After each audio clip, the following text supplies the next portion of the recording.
시편 146편 6절에서 10절입니다. 여호와는 천지와 바다와 그 중에 만물을 지으시며 영원히 진실함을 지키시며 억눌린 사람을 위하여 정의를 심판하시며 줄인 자들에게 먹을 것을 주시는 이시로다. 여호와께서는 갇힌 자들에게 자유를 주시는도다. 여호와께서 맹인들의 눈을 여시며 여호와께서 비굴한 자들을 일으키시며 여호와께서 의인들을 사랑하시며 여호와께서 나그네들을 보호하시며 고아와 가부를 붙드시고 악인들의 길을 굳게 하시는도다. 시온아, 여호와는 영원히 다스리고 내 하나님은 대대로 통치하시리로다. 할렐루야. 아멘. 여호와를 바라볼지라. 두 번째 146편은 여호와를 바라볼지라, 이런 제목으로 함께 나누고 있습니다. 오전에 우리가 1절에서 5절을 중심으로 함께 은혜를 나눴습니다. 누가 여호와를 찬양할 수 있을까? 살아있는 사람만 찬양합니다. 인격적으로 만난 사람만 찬양합니다. 그 안에 하나님의 영이 살아있는 사람만이 하나님을 신령과 진정으로 찬양할 수 있는 것입니다. 그는 어떻게 찬양하는가? 생전에 찬양합니다. 평생에 찬양합니다. 즉 그가 인생을 살아가는 영원토록 24시간 쉬지 않고 하나님을 찬양하겠다라고 고백하는 것이고 실제 그 삶을 사는 것입니다. 다윗의 인생이 마지막까지 하나님을 찬양하는 인생을 살았던 것처럼, 또한 믿음의 사람들이 그렇게 살았던 것처럼 그들은 평생을 쉬지 않고 하나님을 찬양하게 됩니다. 그는 오직 야곱의 하나님 한 분만을 의지하고 한 분만을 소망하며 바라보는 삶을 살게 되어져 있습니다. 그러나 그 중에 어떤 사람들이 있을 수 있을까요? 3절 4절에 말하는 것처럼 귀인들을 의지할 수 있고 도울 힘이 없는 인생도 의지할 수 있어요. 그는 분명하게 백성들에게 분명하게 이야기합니다. 또한 오늘날 교회 안에 있는 믿음이 없는 사람들에게 분명하게 이야기합니다. 왕을 의지하지 말라는 것입니다. 귀인들을 의지하지 말라는 겁니다. 방백들을 의지하지 말라는 것입니다. 우리가 혈연, 지연, 학연 이것을 의지하지 말라는 것입니다. 도울 힘이 없는 인생 의지하지 말라는 것입니다. 그는 언젠간 반드시 죽을 거라는 것입니다. 그가 죽으면 모든 것이 허무해지게 될 것이기 때문에 우리가 의지할 대상은 오직 한 분밖에 없다는 것이지요.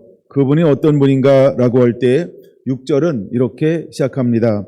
여호와는 천지와 바다와 그 중에 만물을 지으시며 라고 말합니다. 여러분, 우리가 바라볼 대상은 누구일까요?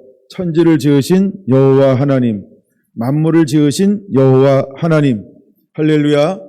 이제 우리는 첫 번째 누구만을 의지하고 바라보는 자가 되어야 될까? 천지를 지으신 여호와 하나님이십니다. 나의 도움이 어디서 올꼬? 천지를 지으신 여호와에게서로다. 여러분, 이 시편의 구절을 기억하십니까? 저는 어릴 때 이 찬양을 드렸던 것 같아요. 나의 도움이 어디서 올꼬? 천지를 지으신 여호와에게로다. 그런 것처럼 우리가 의지할 대상은 오직 한 분밖에 없다라고 분명하게 말하고 있습니다. 그러므로 우리도 천지를 지으신 창조주 하나님, 나를 조성하신 하나님, 나를 태에서 지으신 하나님, 그 한 분만을 의지의 대상으로 삼는 자가 되기를 예수님의 이름으로 축원합니다. 그는 진실하시다. 그는 진리이다. 그는 변함이 없으시다. 라고 말하는 것입니다. 예수 일컬어서 이렇게 말하죠. 나는 길이요 진리요 생명이니 라고 말하고 있는 것처럼 나를 지으신 하나님, 내가 의지하실 하나님, 그건 어떤 하나님이시냐 하면 진실하신 하나님이라는 거예요. 변함이 없다는 거예요. 어제나 오늘이나 영원토록 동일하다라고 하는 거예요. 그러므로 우리가 변함이 있는 걸 의지하는 것이 아니고 변함이 없는 유일하신 참 하나님을 의지의 대상으로, 바라봄의 대상으로, 소망의 대상으로 삼아야 한다라고 말하고 있는 것입니다. 이것을 통하여 시편 기자들은 전부 승리하는 삶을 살았기에 우리도 그렇게 삶을 살아야 합니다. 이제 이렇게 6절부터 시작해가지고 전체적으로 10개를 말하고 있습니다. 이 10개를 중심으로 해서 오늘은 오후에 은혜를 나눕니다. 첫 번째는 우리는 천지를 지으신 여호와 하나님만을 의지하고 영원한 소망으로 삼는 자가 되어야 합니다. 할렐루야. 두 번째입니다. 7절이죠. 억눌린 사람들을 위하여 정의를 심판하시는 하나님. 할렐루야. 하나님은 어떤 분일까요? 바로 억눌린 사람들을 위해서 정의로 심판하실 분이라고 하는 것입니다. 억눌리다라고 하는 것은 학대를 받다, 핍박을 당하다라는 의미가 있습니다. 우리가 복음 때문에 핍박을 당할 수 있어요. 우리가 예수 그리스도 때문에 학대를 당할 수 있어요. 좁은 길을 걸어갈 수 있어요. 억울한 일을 당할 수 있어요. 그러나 그때마다 하나님은 정의로 심판하실 거라는 겁니다. 공의로 심판하실 거라고 하는 것입니다. 말씀의 기준으로 심판하시게 될 거라고 하는 것입니다. 그러므로 우리는 누구를 소망하고 바라봐야 할까? 여러분, 우리를 육체적으로 압력을 가하고 육체적으로 고통을 주는 사람들을 두려움의 대상으로 삼는 것이 아니고 내 영혼을 지옥과 천국, 즉 심판할 자 한 분만을 두려워할 줄 아는, 경외할 줄 아는 자가 되어야 할 줄로 믿습니다. 내가 의지해야 될 대상은 공의로 반드시 심판하게 될 뿐이시다라고 말하고 있습니다. 세 번째입니다. 7절. 줄인 자에게 먹을 것을 주시는 분인 것입니다. 내가 의지하실 분은 어떤 분일까요? 줄인 자에게 먹을 것을 충분하게 공급하시는 분이라고 하는 것입니다. 그는 모든 것의 근원이시기 때문에 그렇습니다. 줄였다라고 할 때 영과 육의 줄임을 말하는 것입니다. 여러분, 우리의 육체적인 근본적인 양식을 공급하시는 분은 하나님이라고 하는 것입니다. 우리가 신명기 28장에 잘 아는 것처럼 여호와 하나님의 말씀을 순종할 때 들어와도 나가도 복을 받게 하시겠다라고 말씀하고 있고, 더 나아가 하늘의 문을 열어 쌓을 것이 없도록 하나님이 우리에게 부어주시겠다. 하늘의 보고를 여시는 하나님.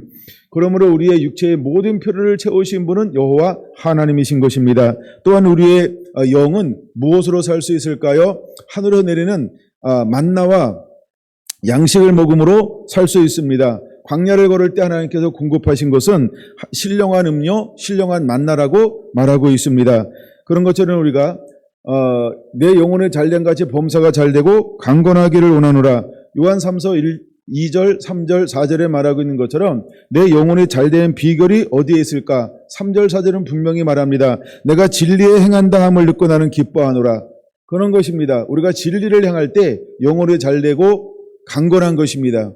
그러므로 줄인 자에게 먹을 것을 주시는 분은 우리가 참 의지할 한 분밖에 없다라고 하는 걸 깨닫게 되기를 바랍니다. 네 번째입니다. 7절. 갇힌 자들에게 자유를 주시는 분이라고 하는 것이지요. 여러분, 우리가 사단은 자꾸 우리를 갇히게 합니다. 묶어놓습니다. 결박합니다. 그러나 하나님은 우리를 어떻게 인도할까요? 우리에게 그때마다 자유를 주시는 분이라고 하는 것입니다. 이따 시간 되면 좀 더 그 부분을 살펴볼 겁니다. 다섯 번째입니다. 8절입니다. 맹인들에게는 눈을 여시는 분이라고 하는 것입니다.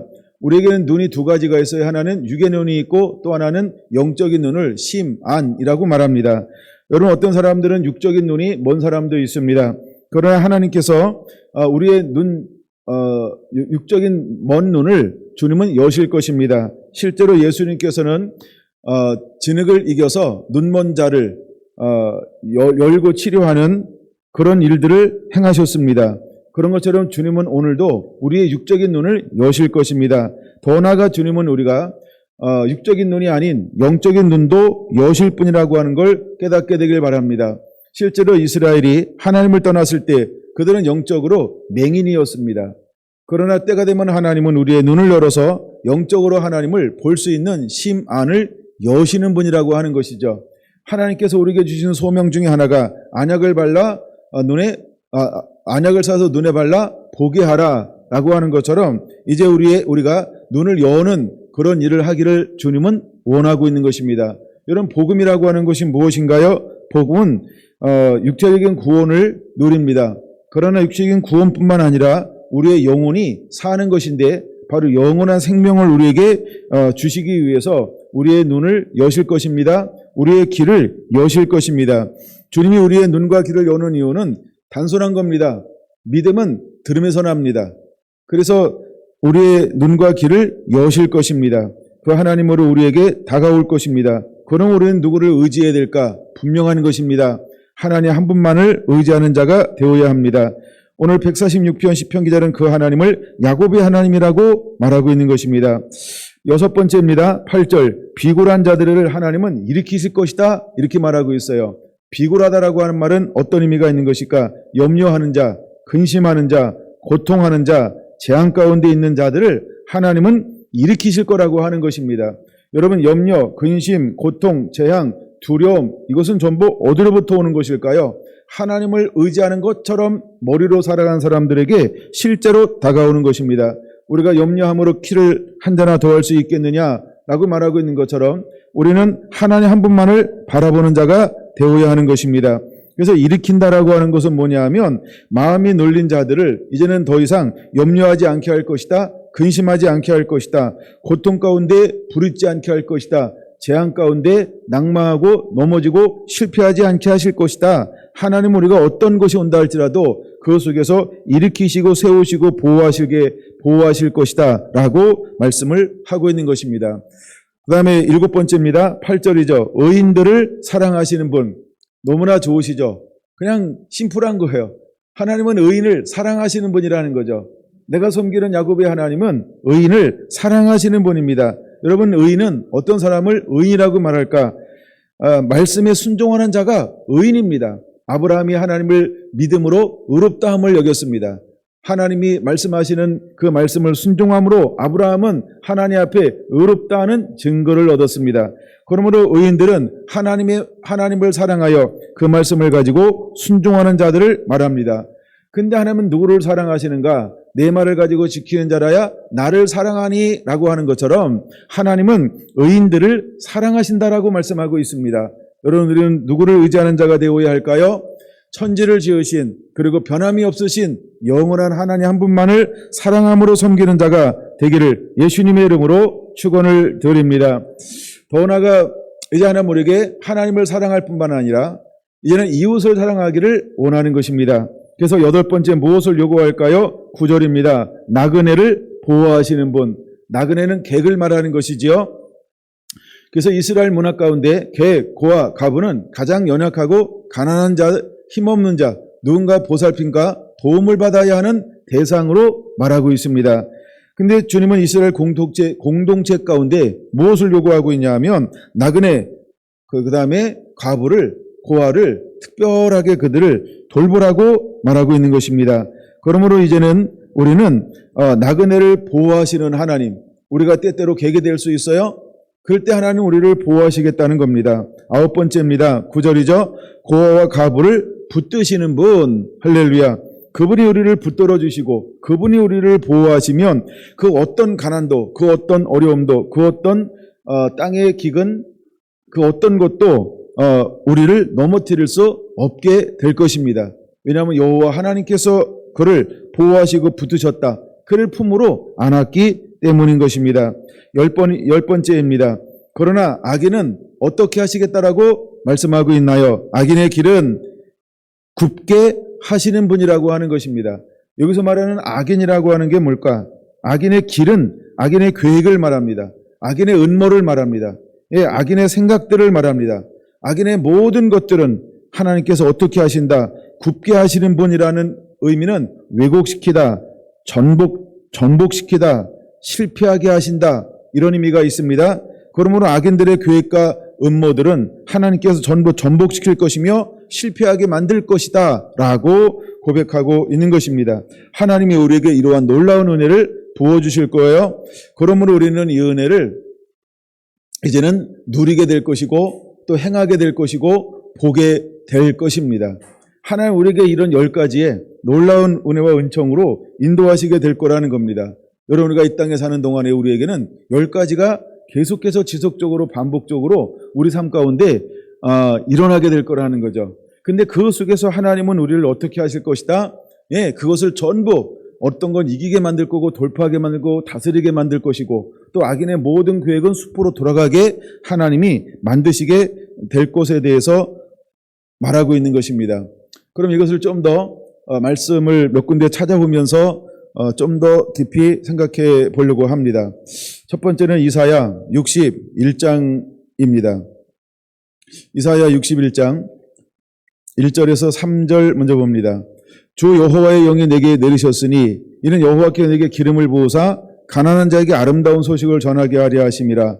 나를 보내사 마음이 가난한 자를 고치며 포로된 자에게 자유를, 갇힌 자에게 노임을 선포하며 여호와의 은혜의 해와 우리 하나님의 보복의 날을 선포하여 모든 슬픈 자를 위로하되 무릇 시온에서 슬퍼하는 자들에게 화관을 주어 그 죄를 대신하며 기쁨의 기름으로 그 슬픔을 대신하며 찬송의 옷으로 그 근심을 대신하고 그들의 의의 나무 곧 여호와께서 심으신 그 영광을 나타낼 자라 일컬음을 받게 하려 하심이라. 할렐루야. 그러면 시편 146편하고 이것이 무슨 관계가 있을까? 이제 우리가 10가지를 하나님이 행하게 할 것입니다. 근데 그 10가지를 행하는데 어떻게 행하게 할 것이냐라고 볼 때 이사야 61편은 이사야 61장은 뭐라고 말씀하고 있나요? 성령의 기름 부음이 임하면 이 10가지를 능히 행하는 사람이 될 것이다. 이렇게 말하고 있는 것입니다. 그러면 시편 146편에 10가지를 행하는 사람들은 뭐라고 부를 수 있을까요? 그는 의의 나무가 되어지는 것입니다. 그는 의의 나무가 되어지는 것입니다. 하나님을 여호와 하나님을 의지하는 자, 그는 결국 무엇을 나타내게 될 것인가? 의의 나무가 무엇을 위해서 서게 될 것인가라고 할 때 3절 마지막 부분은 이렇게 말하죠. 곧 여호와께서 심으신 그 영광을 나타낼 자라 일컬음을 받게 하려 함이라. 그래서 여호와의 영광을 드러나게 될 거라고 하는 것입니다. 하나님은 저와 여러분들을 통해서 하나의 희망, 비전을 가지고 있습니다. 그것이 무엇일까요? 이제 우리는 모두가 의의 나무입니다. 그래서 하나님의 영광을 나타내는 자가 되어야 할 줄로 믿습니다. 그러면 그것을 위해서 우리에게 나아가서 기름을 부어주실 거라는 것이죠. 이제 우리는 기름 부음을 받고 일어나는 자가 되기를 예수님의 이름으로 축원을 드립니다. 할렐루야. 여러분, 하나님은 이 사람들을 통해서 더 놀라운 뜻과 더 놀라운 것을 계획을 가지고 있다라고 하는 것이죠. 61장 10절에서 11절을 보겠습니다. 10절, 내가 여호와로 말미암아 크게 기뻐하며 내 영혼이 나의 하나님으로 말미암아 즐거워하리니 이는 그가 구원의 옷을 내게 입히시며 공의의 겉옷을 내게 더하심이 신랑이 사모를 쓰며 신부가 자기 보석으로 단장감 같게 하셨습니다. 땅에 싹을 내며 동산에 거기 뿌린 것을 움돋게 함같이 주 여호와께서 공의와 찬송을 모든 나라 앞에서 솟아나게 하시리라. 할렐루야. 이제 우리가 여호와를 의지합니다. 그리고 10가지의 비전을 가지고 실제로 나만 누리는 것이 아니고 이제는 이것을 가지고 나아가 드러내게 될 겁니다. 그는 의의 나무입니다. 여호와 영광을 드러낼 것입니다. 하나님이 그를 향하여 어떤 비전들을 가지고 있을까요? 할 때 그는 구원의 통로로 하나님이 들어쓰시고 사용하겠다라고 하는 사역적 의미가 있는 것입니다. 그래서 그가 실제로 11절을 이룰 것입니다. 예, 그는 주 여호와께서 공의와 찬송을 모든 나라에서 솟아나게 하는 이 역할을 감당하게 할 거라고 하는 것이지요. 그러면 우리는 어떤 삶을 살아야 할까요? 야곱의 하나님 한 분만을 의지하는 삶을 사는 자들이 되어야 할 줄로 믿습니다. 여러분, 이 말씀은 또 어디에 인용이 되었을까? 누가복음 4장에서 인용이 되고 있다는 거죠. 그럼 누가복음 4장을 살펴보겠습니다. 여러분, 하나님은 이것이 하나님의 아들이신 예수님을 통하여서 동일한 사역을 이루시겠다라고 하는 그 말씀으로 이 말씀을 동일하게 인용하고 있다라고 하는 것이지요. 자, 4장 18절입니다. 주의 성령이 내게 임하셨으니 이는 가난한 자에게 복음을 전하게 하시려고 내게 기름을 부으시고 나를 보내서 포로된 자에게 자유를, 눈먼 자에게 다시 보게 함을 전파하며 눌린 자를 자유케 하고 주의 은혜의 해를 전파하게 하려 함이라. 22절을 같이 읽습니다. 그들이 다 그들을 증언하고 그 입으로 나오는 바 은혜로운 말을 놀랍게 여겨 이르되 이 사람이 요셉의 아들이 아니냐. 그러면 실제로 61장의 말씀을 이루는 분이 누구라고요? 예수 그리스도라고 말하고 있는 것입니다. 그럼 하나님이 예수 그리스도가 했던 것을 예수님으로 끝나는 것이 아니고 오늘 이 사역을 누구도 함께 이루기를 원하고 있을까요? 예수님의 자녀가, 예수님을 믿음으로 자녀가 된 저와 여러분들을 통해서도 이 10가지를 주님은 오늘도 이루게 될 거라고 하는 것입니다. 그러면 우리는 이 주인공들이 되어야 하는 것입니다. 누가복음을 보고 있기 때문에 누가복음에서 하나를 좀 더 보고 넘어가 보려고 합니다. 누가복음 1장 46절입니다. 누가복음 1장 46절, 이걸 이렇게 우리가 보통 표현합니다. 마리아의 찬가라고 말입니다. 그럼 마리아는 어떤 찬가를 불렀을까? 누가복음 1장 46절, 마리아가 이르되 내 영혼의 주를 찬양하며 내 마음이 내 구주를 기뻐하였음은 그의 여종의 비천함을 돌보셨음이라. 보라, 이제 후로는 만세의 나를 복이 있다 일컬으리로다. 능하신 이가 큰 일을 내게 행하셨으니 그 이름이 거룩하시며 구밀하심이 두려워하는 자에게 대대로 이르는도다. 그의 팔로 힘을 보이사 마음의 생각이 교만한 자들을 흩으시고 권세 있는 자들을 그 위에 내리치셨으며 비천한 자를 높이셨고. 자, 그러면 먼저 51절 52절에 보면 그 팔로 힘을 보이사 마음의 생각이 교만한 자들을 흩으시고, 이게 뭘까요? 모든 고관들을 흩으시고 사람을 의지하는 것, 왕을 의지하는 것, 권력을 의지하는 것, 부를 의지하는 것을 하나님의 손으로 흩으셨다라고 하는 거죠. 그 다음에 두 번째 뭐라고 말합니까? 권세 있는 자들을 내리치셨으며 권세 있는 자들을 그 위에서 내리치셨으며, 사람을 의지하는 그 모든 것들을 하나님이 죽음으로 말미암아 허망하게 만들었다는 것입니다. 그리고 그는 어떻게, 예수님은 실제로 오셔서 어떻게 하셨나요? 그 10가지의 사역을 실제로 감당했던 것처럼 그것을 마리아는 사역하기 전에 뭐라고 노래하고 있나요? 비천한 자를 높이셨고 줄이는 자를 좋은 곳으로 배불리셨으며 부자는 빈손으로 보내셨도다. 그 종 이스라엘을 도우사 긍휼히 여기시고 기억하시되 우리 조상에게 말씀하신 것과 같이 아브라함과 그 자손에게 영원히 하시리로다. 할렐루야. 여러분, 하나님은 예수님을 통해서 이 사역을 이루겠다라고 마리아를 통하여서 예언적으로 선포하고 있는 것을 볼 수 있습니다. 실제로 그는 오셔서 줄인 자에게 가난한 자가 아름다운 소식을 전하게 했습니다. 그 다음에 마음이 상한 자를 고치셨습니다. 포로된 자를 자유케 했습니다. 갇힌 자들에게 노임을 선포했습니다. 슬퍼하는 자들에게 그는 기쁨의 기름을 부으시고 기쁨의 화가를 씌워줬을 뿐만 아니라 그는 찬송의 옷으로 옷 입혀 주었습니다. 그래서 실제로 의의 나무가 되게 했습니다. 그 영광을 나타냈습니다. 더 나아가 그는 공의와 찬송을 하게 했습니다. 그리고 그 공의와 찬송이 온 땅 가운데서 또 여호와 앞에서 솟아나게 했습니다. 바로 이것이 예수님의 사역이었습니다. 그는 오늘날 하나님은 우리에게 기름을 부어서 어떤 사역을 하게 하기를 원할까라고 할 때 이와 같이 동일한 사역을 하나님은 저와 여러분들을 통해서 행하실 거라고 하는 놀라운 사실입니다. 여러분이 주인공들이 되기를 예수님의 이름으로 축원을 드립니다. 로마서 6장을 한번 보겠습니다. 로마서 6장 15절부터 볼까요? 15절부터 23절을 좀 보려고 합니다. 여기 작은 주제가 의 종이라고 나오죠. 여러분 그것을 한번 기억하면서 15절, 그런즉 어찌하리요? 우리가 법 아래 있지 아니하고 은혜 아래 있으니 죄를 지으리요? 그럴 수 없느니라. 너희 자신을 종으로 내주어 누구든지 순종하든지 그 순종함을 받는 자의 종이 되는 줄을 너희가 알지 못하느냐?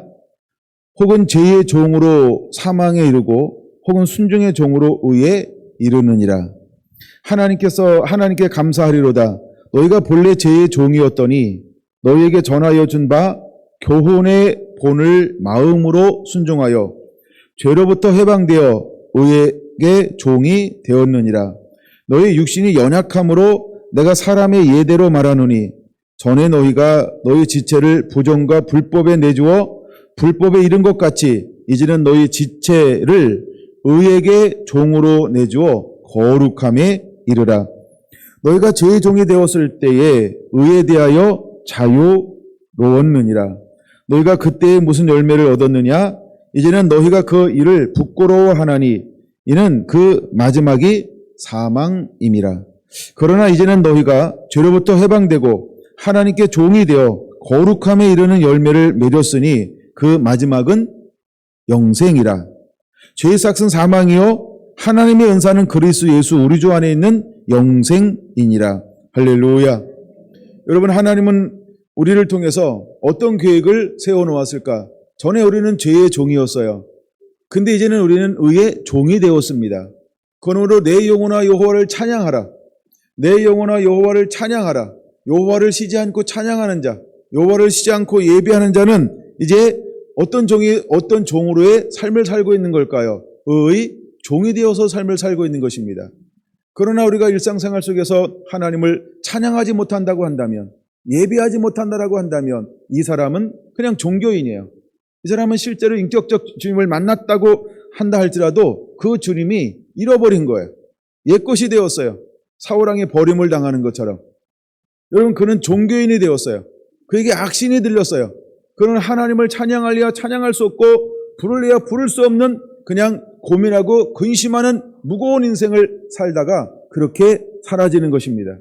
그러나 내 영혼의 여호와를 찬양하는 사람은 죄의 종에서 의의 종으로의 온전한 신분의 변화가 일어나는 것입니다. 그럼 이 사람은 어떤 열매를 맺을까? 우리가 10가지를 살펴보았던 것처럼 실제로 그들 안에 이 열매를 맺게 될 것입니다. 이제 여러분의 삶의 실체를 시편 146편을 6절부터 9절까지를 보면서 과연 이것이 나의 삶인가? 아니면 내가 걸어가야 할 삶인가? 이것을 한번 살펴보아야 합니다. 여러분, 이것이 전제의 진양행인가요? 아니면 앞으로 있었으면 좋은 것인가? 여러분이 한번 살펴보시기를 바랍니다. 여러분, 하나님은 여호와는 천지를 지으신 여호와 하나님이십니다. 그는 진실하신 분입니다. 그는 나를 지으신 분입니다. 그는 영원토록 변함이 없는 분입니다. 여기에는 이견이 없을 것입니다. 그러나 그 다음부터는 이견이 갈라질 수 있어요. 두 번째가 뭡니까? 그는 억눌린 자를 위하여 정의로 심판하신 분입니다. 내가 학대받을 때, 내가 어려울 때 정말 하나님이 여러분들과 함께 하십니까? 여러분을 돕고 있나요? 그러면 마음속에 평강이 있고 안정감이 있나요? 줄인 자에게 그는 먹을 것을 주시는 분입니다. 여러분들이 영적으로 육적으로 굶주리고 배고파할 때 하나님의 은혜로 말미암아 공급을 받고 있습니까? 그는 갇힌 자에게 자유를 주시는 분입니다. 우리가 무엇인가 갇혀 있을 때, 정말 사방으로 우겨쌈을 당할 때 하나님이 우리에게 찾아오셔서 우리를 해방시키고 자유함을 누리고 늘 자유한 심령과 영혼으로 하나님을 진정으로 경배하며 찬양하며 살아가는 삶을 누리고 있습니까? 우리가 영적으로 눈이 어두웠을 때 우리의 눈을 열어주시는 그 하나님을 날마다 경험하고 있습니까? 우리가 염려, 근심, 고통, 재앙 가운데 있을 때, 뭔가 마음이 눌림이 있을 때 언제나 그분은 오셔서 우리를 자유케 하시는 분입니까? 그 다음에 말씀을 순종하는 그에게 하나님은 언제나 사랑으로 다가온다라고 하는 것이지요. 여러분, 지금 제가 비교해서 말씀하고 있습니다. 그러나 좀 더 나가야 합니다. 좀 더 나가야 하는데 이것은 무슨 말이냐 하면 우리가 죄의 종으로 살 때, 죄에 이끌릴 때는 비교가 가능합니다. 그러나 우리가 의의 종으로 살 때는 비교가 가능한 것이 아니고 앞에 있는 것은 없고 뒤에 있는 것이 우세해야 한다는 것이죠. 다시 그럼 그 부분을 볼까요? 그는 어떤 분일까요? 정의로 심판하시는 분입니다. 그는 언제나 먹을 것을 공급하시는 분입니다. 그는 우리에게 자유를 주시는 분이라고 하는 겁니다. 그는 눈을 열어주시는 분이라고 하는 것입니다. 그는 우리를 일으키시는 분이라고 하는 것이고 그는 우리를 사랑하는 분이라고 하는 것입니다. 그럼 여러분은 평상시 하나님을 어떤 분으로 만나고 있나요? 내가 어떤 문제가 생길 때마다 딱 찾아오시는 분이 아니고 이제는 내가 실패하지 않게, 쓰러지지 않게, 낭망하지 않게 아예 근원저부터 출발이 다른 삶을 살게 하시는 분이어야 한다는 겁니다. 여러분은 어떤가요? 출발이 다릅니까? 옛사람과 출발점이 다릅니까? 그것이 바로 의의 종이라고 하는 것입니다. 죄의 삭은 사망이라고 말합니다. 하나님의 은사는 그리스도 예수 우리 주 안에 있는 영원한 생명이라고 말하고 있습니다. 여러분, 죄는 죽음을 가져옵니다. 불순종은 죽음을 가져옵니다. 불순종은 실패를 가져옵니다.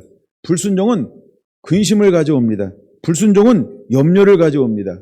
불순종이라고 하는 것은 내가 하는 것입니다. 머리로 하는 것입니다. 그것은 죄의 종이라고 하는 증거인 것입니다. 의의 종은 어떻게 살까요? 의의 종은 하나님을 범사에 인정합니다. 의의 종은 하나님을 첫 자리에 올려놓는 자입니다. 여러분, 의의 종은요, 하나님을 기뻐합니다. 그는 찬양하기를 기뻐합니다. 그분의 얼굴을 구하기, 그를 여호와를 바라라 라고 하는 그런 얼굴을 구하기를 좋아합니다. 그는 늘 그분과 호흡합니다. 그래서 늘 주님, 주님 하면서 주님을 인식하며 그 이름을 부르는 삶을 삽니다. 그래서 내 마음, 내 뜻대로, 내 감정대로, 경험대로 한 발도 앞서가지 않고 계속 주님, 어떻게 할까요? 주님, 무엇을 할까요? 주님, 어떻게 할까요? 주님, 내가 어떻게 하기를 원합니까? 계속해서 주님을 첫 자리에 놓는 것입니다. 여러분, 의의 종으로의 삶을 사는 자가 되어야 합니다. 그래서 의인들을 사랑하시는 분이라고 말합니다. 여러분, 우리가 살아가는 사람들은 어떻게 살까요? 그들은 내가 혼자 있을 때도 나를 보호하시는 하나님, 그냥 보호하시는 하나님을 느낍니다. 그 다음에 나를 붙드시는 하나님인 것을 압니다. 그 다음에 내 주변에 있는 악인들의 길을 하나님은 실패하게 하시는 분, 정복하시는 하나님, 그를 하나님이 심판하시는 것을 늘 볼 겁니다. 그러므로 내 주변에 악인들이 성행한다 할지라도 초점이 그들에게 있지 않습니다. 왜? 그들은 곧 하나님의 분노 앞에 멸절될 것을 알기 때문에 그렇습니다. 그래서 오히려 그들을 향하여 분노하는 대신 그들을 향한 긍휼의 마음, 사랑의 마음으로 그들을 바라보게 된다라고 하는 것이죠. 여러분은 어디서부터 출발합니까? 저 인간이 망했으면 좋겠어부터 시작합니까? 아니면 주님, 저 인간을 긍휼히 여겨주세요라고 시작합니까? 이것이 바로 우리의 출발점이라고 하는 것입니다.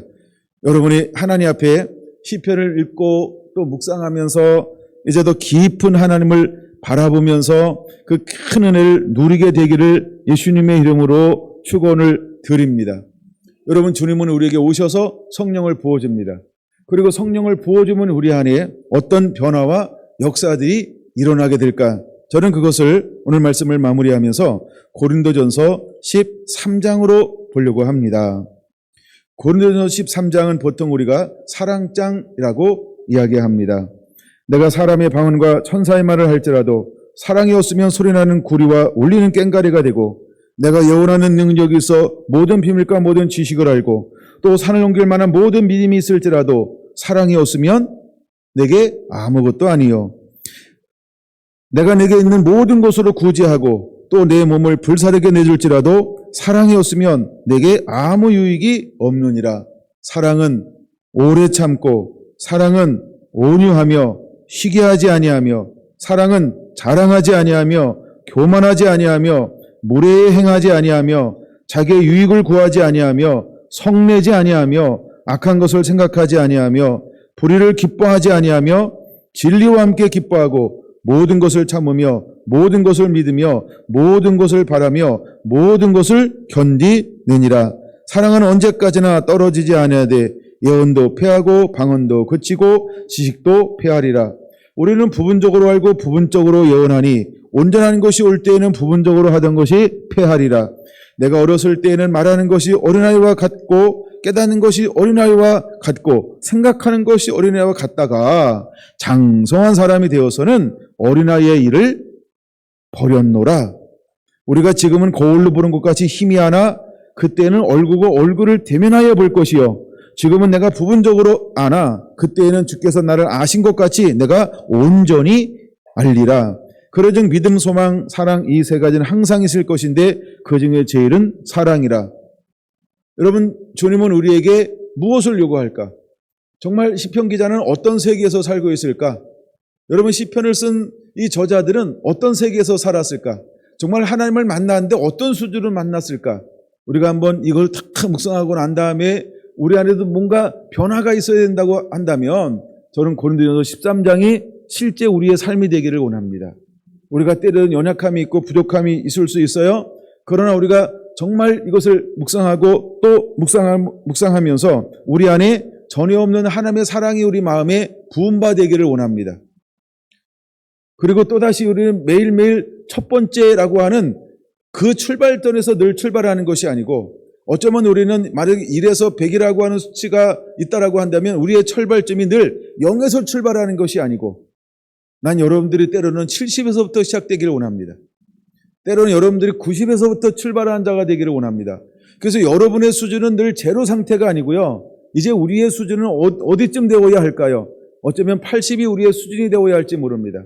어쩌면 90이 우리의 수준이 되어야 할지 모릅니다. 어쩌면 여러분 97이 우리의 수준이 되어야 할지 모릅니다. 주님은 결코 우리가 어떻게 되기 원할까요? 온전히 그분을 본받는 자, 그래서 내 안에 계신 예수님을 그대로 예수님처럼 본받아 살아가는 것을 원하죠. 마지막에 우리는 100점에서 그냥 우리의 삶의 현 위치는 늘 100이어야 한다라고 하는 것입니다. 근데 우리는 가끔 신앙이 좋다라고 이야기하고 어떤 여러 가지를 가지고 있으면서도 우리가 뭔가 시작하려면 늘 어디로부터 가요? 제로로부터 갑니다. 아이고 난 없어요. 그리고 제로부터 시작합니다. 여러분 이것은 어떤 사람일까요? 사실은 늘 뭔가 된 것처럼 보이지만 사실은 그 사람은 현주소는 실패하는 사람이라는 걸 말하는 것입니다. 여러분 우리의 현주소는 늘 출발점이 제로가 아니라 하는 것입니다. 우리의 출발점은 자라나게 되어져 있죠. 그러면 거기서 출발할 줄 알아야 된다는 거죠. 그럼 거기가 어디여야 될까요? 난 거기가 제로가 되지 않길 원한다는 거예요. 말의 의미를 이해하시겠죠? 여러분은 늘 어디에 머물러 있나요? 혹 우리가 70점에 70이라고 하는 것에 머물러 있어서 실패하는 것처럼 보일 수 있어요. 그러나 우리가 좀 내려갈 수 있죠. 그러면 우리의 출발점이 65에서 다시 시작하는 거예요. 그럼 이미 65점을 뭐 하는 거예요? 이미 살고 있다라고 하는 겁니다. 내 삶의 현실이라고 하는 것입니다. 그 능력이 있다는 거고 그 은혜가 있다는 것입니다. 근데 우리는 가끔 어떻게 우리의 삶을 출발하냐 하면 늘 제로로 간다는 겁니다. 이제 여러분 우리는 무엇인가를 소유하고 있는 자가 되어야 합니다. 그리고 실제로 뭔가를 살아내고 있는 자가 되어야 하는 것입니다. 제가 몇 년 전에 저 그림을 사진을 하나 저 맨 위에 있는 거 붙여놓으면서 어떤 생각했을까? 여러분 저거는 결승점입니다. 저 설명을 다시 설명해 드릴게요. 저거는 결승선이라는 거예요. 저거는 마지막 최종 예선전이 아닙니다. 아니, 동네에서 시합하는 거 아니에요. 예, 자기 동네에서 시합하는 게 아니고 저거는 세계대회예요. 우리가 세계대회 그러면 올림픽 이렇게 한번 생각합시다. 저걸 올림픽의 결승 경기라고 하는 겁니다. 그럼 저희까지 오기 위해서 어떤 과정을 거쳐야 할까? 수많은 것들을 거친 것입니다. 그리고 나서 이기고 또 이겨서 최종적으로 저기 선 것입니다. 그럼 저기에서 하여간 세상은 1등을 100명을 주지 않잖아요. 한 명만 주잖아요. 그럼 저기서 출발하기 시작합니다. 그럼 저기에 있는 마지막에 결선에 진출한 사람이 그 안에서 또 무엇이 갈라질까요? 그렇죠. 순위가 나겠죠. 그럼 결국 우리가 마지막 종착점은 무엇이 되어야 한다는 걸 제가 말해주고 싶어 하는 걸까요? 이제 고개를 일로 돌려야 됩니다. 제가 손을 그냥 하는 게 아니니까. 그럼 우리가 정말 하나님이 우리가 어떻게 삶을 살아내기를 원할까요? 여러분 저 그림은 무엇인가 생각할 수 있겠죠? 제가 설명하지 않아도 아마 나름대로 다 느낄 것 같아요. 여러분 예수님께서 오셔서 친히 제자들의 발을 씻기면서 내가 본을 보인 것 같이 너희도 본받는 자가 되길 원하고 있습니다. 여러분 우리는 사랑하는 삶을 사는 겁니다. 근데 사랑을 실천하는 것입니다. 근데 내가 사랑을 받기를 원하는 것이 아니고 내가 먼저 그들에게 본을 보이는 거라고 하는 것입니다. 우리가 시편 전체를 다 읽고 나서 우리 안에 무엇이 남아야 할까? 저는 이것이 여러분들에게 남게 되기를 원합니다. 그래서 최소한 우리가 실패하는 것처럼 보여도 마지막 결승선에 몇 명이 올라가나요? 12명 올라가요? 8명 올라가요? 하여간 저 선상에 쓴 주인공들이 되기를 축원합니다. 다시 동네 가서 시합하는 게 아니고 근데 저 세계대회 올림픽에 나갔다. 그러면 한국에 오면 그 사람은 최소 몇 등 할까요? 3등? 그 안에는 들은 사람이라는 겁니다. 그것이 여러분의 현 주소가 되기 원합니다. 아멘. 그냥 동네에서 잘하는 사람이 아니고요. 세계대회에서 결승전에 올라왔다. 근데 그가 한국에 들어왔다 그러면 혹시 저기 딱 섰는데 꼴등하고 왔다 그래도 한국에 오면 몇 등일까요? 1등이나 2등 하는 사람. 어쩌면 1등 하는 사람인 것처럼 여러분은 혹시 어느 곳에 가서 등수 안에 들지 못했다 할지라도 여러분들이 삶에 들어가면 여러분은 몇 등으로 삶을 살아야 할까요? 그렇죠. 1등의 삶을 사는 것. 말의 의미를 이해하셨죠? 그런 사람들이 되길 원합니다. 이것이 우리의 신앙이고 이것이 우리의 믿음이 되어야 합니다. 하나님은 우리에게 무엇을 기대할까요?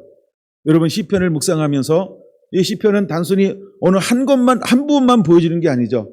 정말 전체적인 역사를 통틀어서 우리에게 보여주고 있어요. 그리고 아버지와의 관계에서 내가 어디에 머물러야 하는지 내 삶의 현주소를 계속해서 보여주고 있어요. 또 나를 향한 하나님은 어떤 하나님인지 끊임없이 보여주고 있어요. 여러분, 우리가 많이 가장 읽었던 것 중에 하나가 뭐예요? 인자하신 하나님, 그렇죠? 자비하신 하나님이요. 그다음에 공의의 하나님, 어미하신 하나님. 이 하나님은 이런 하나님이라고 하는 거죠.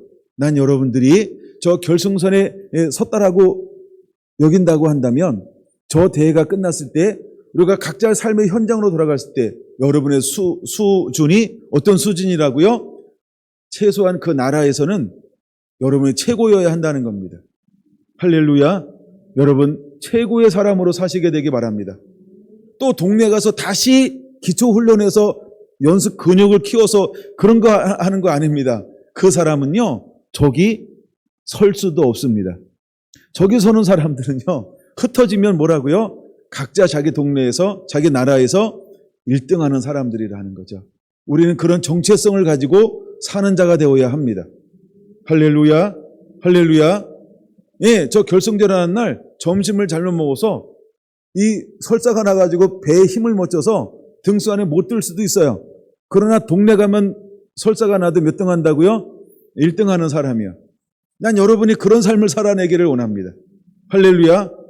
아니, 세계 나가서도 그냥 등수 안에 못 들고, 동네 가서도 등수 안에 못 들고, 아니, 근데 마을에서 하는데도, 마을 축제할 때 나가서 쌀가마 들고 막 뛰는데도 등수 안에 못 들고, 그건 신앙이 아닙니다. 그건 종교인이에요. 종교인은 저기에 설 수가 없어요. 여러분이 이제 한 절만 더 읽고 말씀을 마치려고 하는데요. 14장 1절입니다. 고린도전서 14장 1절은 이렇게 말합니다. 사랑을 추구하며 신령한 것들을 사모하되 특별히 예언을 하려고 하라. 할렐루야. 여러분에게 이 은혜가 다시 풀어지게 되기를 원합니다. 제가 얼마 전에 페이스북에다가 글을 하나 올리면서 옛 생각이 나서 두 가지의 글을 하나 올렸어요. 하나는 1995년도에 하나님께서 제게 주었던 음성이었습니다. 이 터는 곧 예수 그리스도라. 제가 경전하는 땅에서 이제 교회를 하기 위해서 첫날 밤 와서 자고 일어날 때 하나님은 제 들려지는 음성으로 이 말씀을 제가 들려줬어요. 신기한 일이죠. 뭐 그냥 잠만 자면 그 음성이 들리나요? 그랬으면 얼마나 좋겠어요. 근데 그날 그 음성이 들렸어요. 이 터는 예수 그리스도라. 에? 이 터가 예수 그리스도라고 계속 이 말씀이 생각에서 떠나지 않는 거예요. 나중에 이게 성경에 있는 단어인 줄 알았어요. 이게 성경에 있는 말씀인 걸 알았어요. 그래서 그 말씀을 찾아냈어요. 자, 이제 우리가 그러고 시작을 했습니다. 그리고 이제 건축을 하고 여기 들어왔어요. 2년 후인가 2009년도에 이제 경주 시민교회에서 성결한교회 이름을 바꾸는 그날이었어요. 기념 예배를 드리는 그날 새벽에 또다시 아침에 일어나는데 또 음성이 들리는 거예요. 내가 너를 이런 교회로 만들겠다 하면서 그 말씀을 주신 거예요. 여러분, 제가 그것을 그렇게 하고 싶으면 얼마나 좋겠어요. 제가 제 나름대로. 그 매일매일 저한테는 계시가 있을 겁니다. 예, 자가 계시라고. 근데 그날 새벽에 일어났는데 음성을 주신 거예요. 내가 너를 이런 교회로 만들겠다. 여러분, 주님이 하시겠다는 거예요. 주님이 하시겠다는 거예요. 그럼 우리 성도들은 최소 어떤 성도가 되어야 할까라고 할 때 금이나 은이나 보석 같은 성도가 되어야 합니다. 왜냐하면 마지막 때 공력이 나타날 겁니다. 근데 그 공력이 뭘로 나타난다고요? 불로 나타날 것입니다. 그대로 남아있으면, 그다음에 다 타버리면, 그럼 여러분은 어떤 믿음의 용사가 되어야 할까? 나무나 풀이나 짚으로 집을 지은 사람들은 어떻게 될까요? 주님은 제게 늘 그것을 기억하게 했습니다. 그래서 여러분, 우리 성도들은 금이나 은이나 보석으로 집을 짓는 자가 되어야 합니다. 금이나 은이나 보석으로. 근데 이걸 묵상하는 가운데 하나님께서 놀라운 걸 하나 생각하게 했어요. 그게 뭐냐 하면, 하나님이 계속해서 저한테 주셨던 말씀의 이런 은혜들이 이거를 만드는 걸 계속해서 해 오셨구나. 그걸 발견했어요. 그 다음에 동일하게 이제 요한계시록 3장 18절을 주면서 첫 번째가 뭡니까? 연단된 금을 사서 부요하게 하라. 벌거벗은 수치를, 그쵸? 흰 옷을 사서 입어 벌거벗은 수치를 보이지 않게 하라. 여러분, 이것이 무엇일까요? 마지막에 공력이 나타날 것인데, 불로 공력을 나타날 것인데, 여러분들을 불로 마지막에 이렇게 다시 한번 시험해 볼 거라는 거예요. 근데 그때 다 타버리면, 재미없어요. 그쵸? 그래서 실제 우리의 믿음은 어떤 믿음이어야 할까 할 때, 금이나 은이나 보석으로 집을 지은 자가 되어야 한다는 거죠. 다시 말해서, 연단받고 고난받으면 고난받아서 더욱더 값어치가 나가는, 고난 가운데, 연단 가운데, 훈련 가운데, 그럼 그걸 받으면 받을수록 더 아름다워지는 집이 되어야 한다는 거죠. 그러고 나서 결국 하나님이 우리를 통해서 하기를 원하는 게 뭐냐 하면, 눈을 열어주는 사역, 귀를 열어주는 사역, 심령으로 깨닫게 하는 사역. 그래서 실제 다시 오실 주님을 사랑함으로 예비하고 준비해서 함께 그 길을 걸어갈 사람들. 할렐루야. 그래서 하나님은 저에게 성령의 은혜를 부어주고 난 다음에 그냥 일명, 내가 한 20년 전부터 쓰는 용어가 신부라고 표현했었어요. 뭐 다른 걸로 제가 쓸 수 있는 표현이 그 당시에 없었어요. 그래서 하나님 나를 신부 사역으로 불렀구나 라고 그렇게 이야기하기 시작을 했어요. 그리고 난 다음에 그쪽에서 계속해서 이제 책도 보기 시작하고 그 이후로만 한국에 나오는 많은 것들을 접하기 시작을 합니다. 여러분, 주님은 우리가 무엇 되기를 원할까요? 주님의 신부가 되기를 원하는 것입니다. 제가 은혜 받았을 때 처음 들었던 하나님의 음성이 있어요. 그 음성이 바로 이 말씀이었어요. 너는 특별히 예언을 하려고 하라였습니다. 저는 초창기 때 이것을 굉장히 오해했어요. 왜냐하면 어릴 때부터 신앙생활 하면서 예언 무서운 걸로 생각했어요. 저는 예언이 무서운 걸로 교육을 받았어요. 아니 물론 그런 의도가 없었겠죠. 근데 왜 내게는 예언이 무서운 거였냐면 전부 거짓 사도, 거짓 선생, 거짓은 전부 뭐 하는 사람이었어요? 예언하는 사람이었어요. 그래서 예언은 겁나는 거로구나. 예언은 무서운 거로구나. 예언하면 위험하구나. 예언하면 위험 요소가 있구나. 예언의 예자도 꺼내지 말아야지. 그래서 하여간 저는 제 안에 예언에 대한 상처가 있었던 거예요. 근데 내가 은혜를 받자마자 제일 먼저 들은 음성이 뭐라고요? 너는 내가 상처가 많은데 너는 특별히 이렇게 꼬집어서 너는 특별히 뭘 하라고요? 예언을 하려고 하라. 저는 그것을 받아들일 수가 없었어요. 그때 내가 잘못 받아들인 겁니다. 상처 때문에 그걸 잘못 이해한 것입니다. 난 예언이 하나님이 말하는 예언이 아니고 내가 생각하는 예언인 줄 알았어요. 그래서 예언은 안 합니다 막 이랬어요. 근데 나는 예언은 안 합니다. 그런데 저는 뭐 하고 있었을까요? 이미 예언하고 있었어요. 이미 예언하고 있었어요. 왜? 그냥 은사가 주어졌어요. 그냥 보면은 그게 다 예언의 어떤 행위로 다 나타나고 드러나게 돼 있어요. 굉장히 재밌었어요. 그리고 애가 막혔어요. 근데 시간이 지나면 지날수록 예언이란 무엇인가가 깨달아지기 시작하는 거예요. 간단한 겁니다. 예언은 그냥 하나님 말씀이에요. 이상한 게 아니고요. 이게 하나님의 말씀이에요. 그래서 어느 순간 생각을 바꿨습니다. 주님, 예언하겠습니다. 바꾸기 시작했어요. 지금은 예언하겠다라고 기도하고 있어요. 예언하겠습니다. 이러고 바꿨어요. 그리고 굉장히 때가 되면 적극적이죠. 그러나 개인 상담은 잘 안 함. 그러니까 자연스럽게 하나님이 주시는 것들은 뭐 제가 알아서 잘 풀어내고 있으니까.